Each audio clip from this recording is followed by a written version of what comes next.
what I showed you before though was this, okay? And you could take it, I was pretty happy with it looking like this, but one of the things that you can do is we can do a save as, because I want it to be high resolution. I don't want it to be optimized for the web. So let's do paint comp, and then we will put flattened. Oh, let's call it that, flattened. And we're gonna make it a JPEG. We're gonna create this thing that's called flattened. I'll do maximum quality. This is theoretically like for print, right? So let's go and let's find our paint comp flattened, okay? And I'm going to open that, and it should look identical, okay, and it does. But the difference is that it doesn't have all the layers. It's flattened. Now what I want to do is I want to make an HDR test of this. HDR, by the way, stands for high dynamic range, and we're going to have a lesson a little bit later in HDR with a later assignment, but basically real HDR is where you have, when you're doing photography and you're bracketing with multiple stops up and down, like you have your ideal aperture that's going to give you the sort of the perfect picture, but then you also will set your stops, several stops down and several stops up, so you get dramatically underexposed and dramatically overexposed images. And then what you can do now with HDR is you take about 6 of these images that go from way underexposed to way overexposed, and you combine them together to pull out all the best visual highlights and shadows and ranges. It's why it's called high dynamic range, to give you the most amazing looking picture possible. Now you can, there's a sort of this HDR toning that's kind of like a fake HDR, sort of. I don't know of a better way of explaining it, but what we can do is we can take this flattened thing, and the reason I'm flattening it is because if I did it to my PSD, it would make me flatten my PSD. So I'm going to go up here to image, and then we'll go to adjustments, and we'll find HDR toning. Now, yeah, it's going to warn me it's going to flatten it, yes. Now, one of the things that you can do is you might have been perfectly happy with your painting, but you come in here and you're like, oh my God, that's so cool. I like that even better. It's all up to you, right? So you can manually adjust these things if you want. The other thing you can do is you can look at some different presets and see what those presets will give you, okay? And so some of these, even though you might not like them as well, some of them actually could be really interesting. That one's terrible. This setting though would look really nice for some other kinds of images. But like this, for instance, might not be what you're looking for, but it's pretty interesting. And even this low contrast, again, it might not be what you're looking for, but like if you were to use this artwork like for some sort of ad, this sort of like really dismal image might be exactly perfect for, you know, what you need in terms of like whatever you're trying to communicate. This is regular monochromatic. This is actually kind of nice, I think, for black and white, or for grayscale. All right, so this monochromatic one is interesting, and you could do like a sepia. All right, more saturated is exactly what it says. It's outrageously more saturated, right? And then you can look at all these different settings and decide if you actually, you know, want to sort of, I don't really care for that. It almost, it sharpens it too much, I think. RC5 blows it out in an interesting way, but maybe a little bit more. Saturated is actually sort of interesting, but, you know, this might be a little more saturated than I would want it to be. So you can just look at all these different, and that one, Scott 5 looks really interesting on some pictures, just really not on this one. And so you can just look at all these different options, and you can see kind of how they are going to behave, okay? And so like for instance, you might take the surrealistic one or maybe City Twilight. One of the things that's kind of interesting about doing something like this, actually let's do surrealistic. One of the things that's kind of interesting about doing something like this is that basically you can create this, and then if you wanted just to bring out some of the darkest of the darks and the brightest of the brights, you can use that JPEG in your other file as an overlay, all right? And in a way that maybe you couldn't actually get it in an easier fashion, okay? So I'm going to just say okay to this, and I'm not going to save over my paint comp flattened. I'm actually going to go and save it out as, we'll do save as, and this time we'll do this as a real JPEG. And this, I'm going to put at the end, I'm going to put HDR. And if you want to tell it, you know, label it with surrealistic, I think that was the one. You can label it with the setting that you used. I'll say, yeah, that's fine. And then if what you can do is kind of interesting is you could come back here, and I still really like this. This is fine. But you could come back to the layers. So I'm going to select the top layer, and I'll go to File, and then we'll do Place Linked. And I'm going to get that HDR file and put it right there on top. And then what I can do is I can lower the opacity.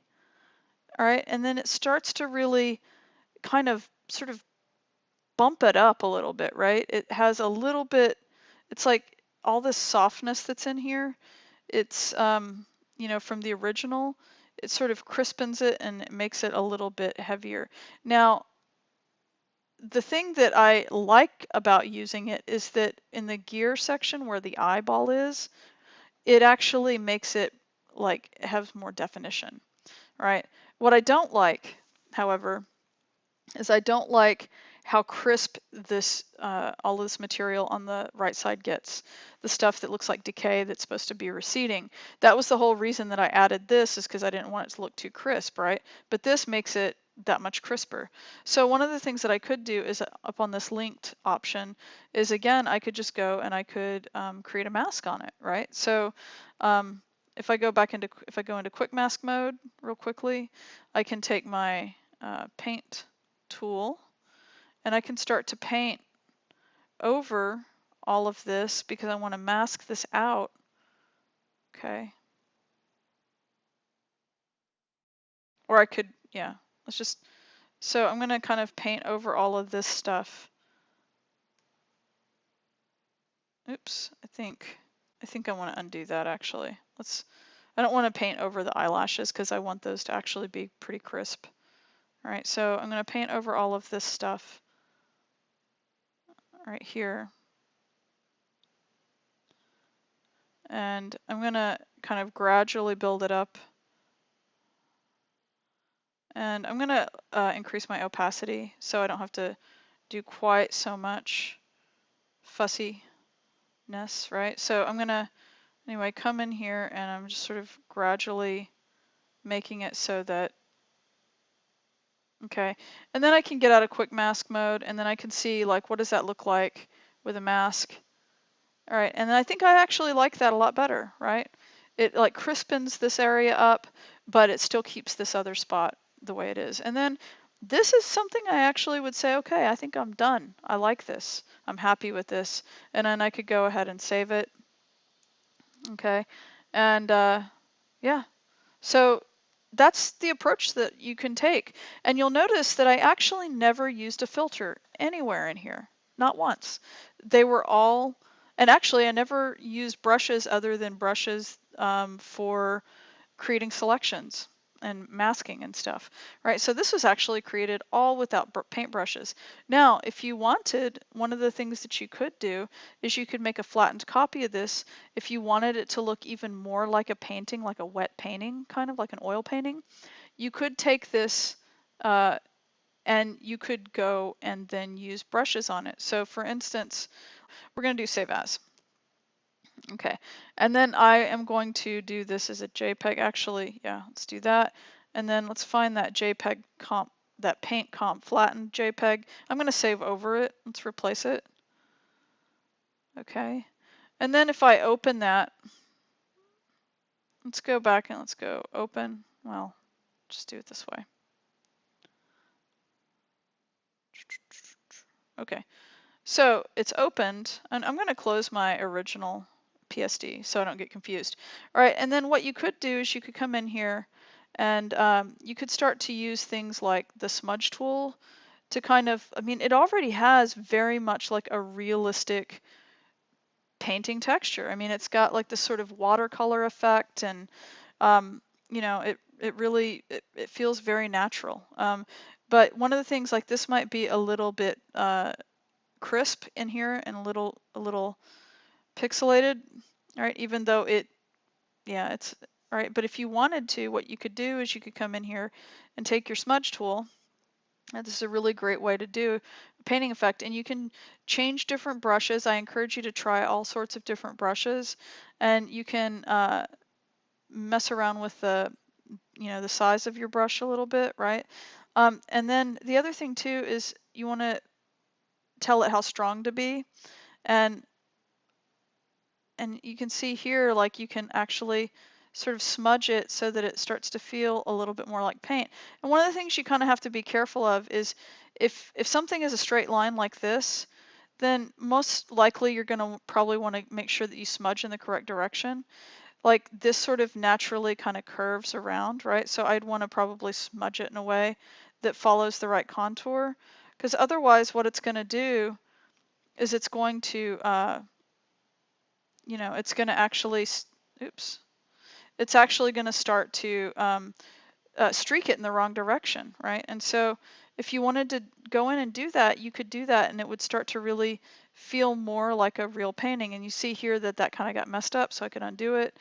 And then you can explore also by taking what you've got here. You can explore also by using some other painting tools as well. And let's zoom out of that a little bit.